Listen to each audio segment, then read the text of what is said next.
Welcome back to Stand With Us. I'm Roz Rothstein, and we're here with AbeHaak. We're talking about his growing up in the Middle East and what he was exposed to, all the unfortunate anti-Semitism, anti-Israelism, and just all the racism that you were telling us about. Now, I've watched this play out on Memory and on Palestinian Media Watch. I've seen this hateful stuff. And one of the worst culprits I've seen is coming from religious groups, the mosque. And so I was wondering if you had heard anything as a child coming from religious leaders, religious imams that you respected, or? Yeah, well, I didn't. I mean, it was not particular ones. As I said, the teacher who brought in the protocols of the Elders of Zionist to class was a religious studies teacher, and in public school curriculum and private school curriculum in Jordan, there is a segment, or there's a class usually, of religious studies, pretty much like in Jewish school it would be Judaics. But I mean, Islam has a very, there is a solid doctrinal stance there against the Jews, and it has not been reformed. It has not been addressed. It is shoved aside. It is denied in public, especially when the speaker is speaking in front of Western audiences. But it's not addressed. But one of the most common hadiths or sayings of the Prophet Muhammad that are repeated currently is the one, and it's attested. It's a well-attested hadith about in the end of days that the Muslims will fight the Jews. The Jews will be west of the river, and the Muslims east of the river, and they will fight them until the stone and the tree say, "O Muslim, O God's servant, there is a Jew behind me, come and kill him." This is a very popular hadith now. The treatment of the Jews once they rejected him in the Arabian Peninsula, the ethnic cleansing of the Arabian Peninsula from what used to be a very vibrant Jewish presence there. The lack of addressing this stuff. I remember at one point I worked for a U.S. company that necessitated that I go to Saudi Arabia for work with an affiliate, a Saudi affiliate.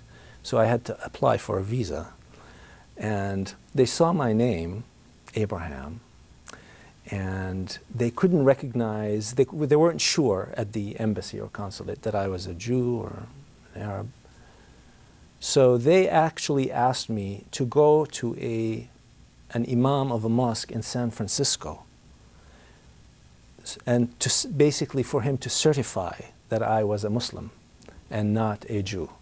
So, this is from the embassy or the consulate of a friendly country, practicing open and gross, racial discrimination on the basis of faith. So it's everywhere, and it is one of the main reasons, I think. It's one of the things holding that hatred. It's beyond discrimination. It's hatred. It's open hatred. At one point there was, I think it's available on the internet, but maybe in Arab, when you have to do the search in Arabic. Somebody went around with a video camera and a microphone on the streets of several Arab capitals, asking people, would you ever be willing to shake hands with a Jew? And I think he got 100% no answers. It's just so virulent and insidious and widespread that it must be one of the causes for the current persistent underdevelopment of the region. Because it matches this kind of archaic thinking, this sort of medieval thinking. Yes, it's part of, I mean, when you when you can concentrate the gaze of your population, of your entire population, so effectively on the hatred of an enemy, you relieve yourself of the danger of them turning their gaze on you. So the Arab elites figure, as long as we can keep this anti-Zionism, this obsession with the Jew, with Israel, in the heart of our populations, they're not gonna look and see how we are ripping the country off, how we are suppressing all sorts of human rights, how we are neglecting municipal services, healthcare, how we're not dealing with gender inequality and misogyny in the Arab world. So if you keep that enemy right there as a punching bag, then you don't have to deal with the issues of your failure or your ineptitude, the bankruptcy of the ideologies that govern the Arab mind and the Arab street. It's a distraction. It's a big distraction. It's an effective distraction. And it will keep the Arabs in the rut as long as they swallow it. For the Arab world is extremely rich in natural resources and human resources, lots of intelligent people.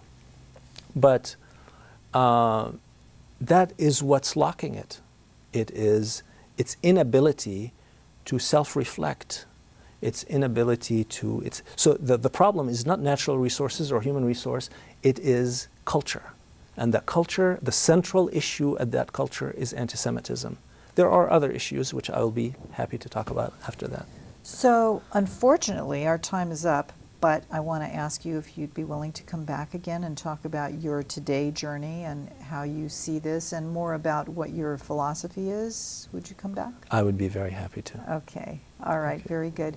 Thank you for joining us. Thank you. Thank you all for joining us. I know that I learned more about kind of what I already knew about this anti-Semitism that I'm so worried about. I feel it's dangerous, actually. It's so dangerous because it does cause violence. It leads to violence. So, of course, this is a big concern for us at Stand With Us, and it should be for you. Learn more so you can teach more, and join us next time on Stand With Us.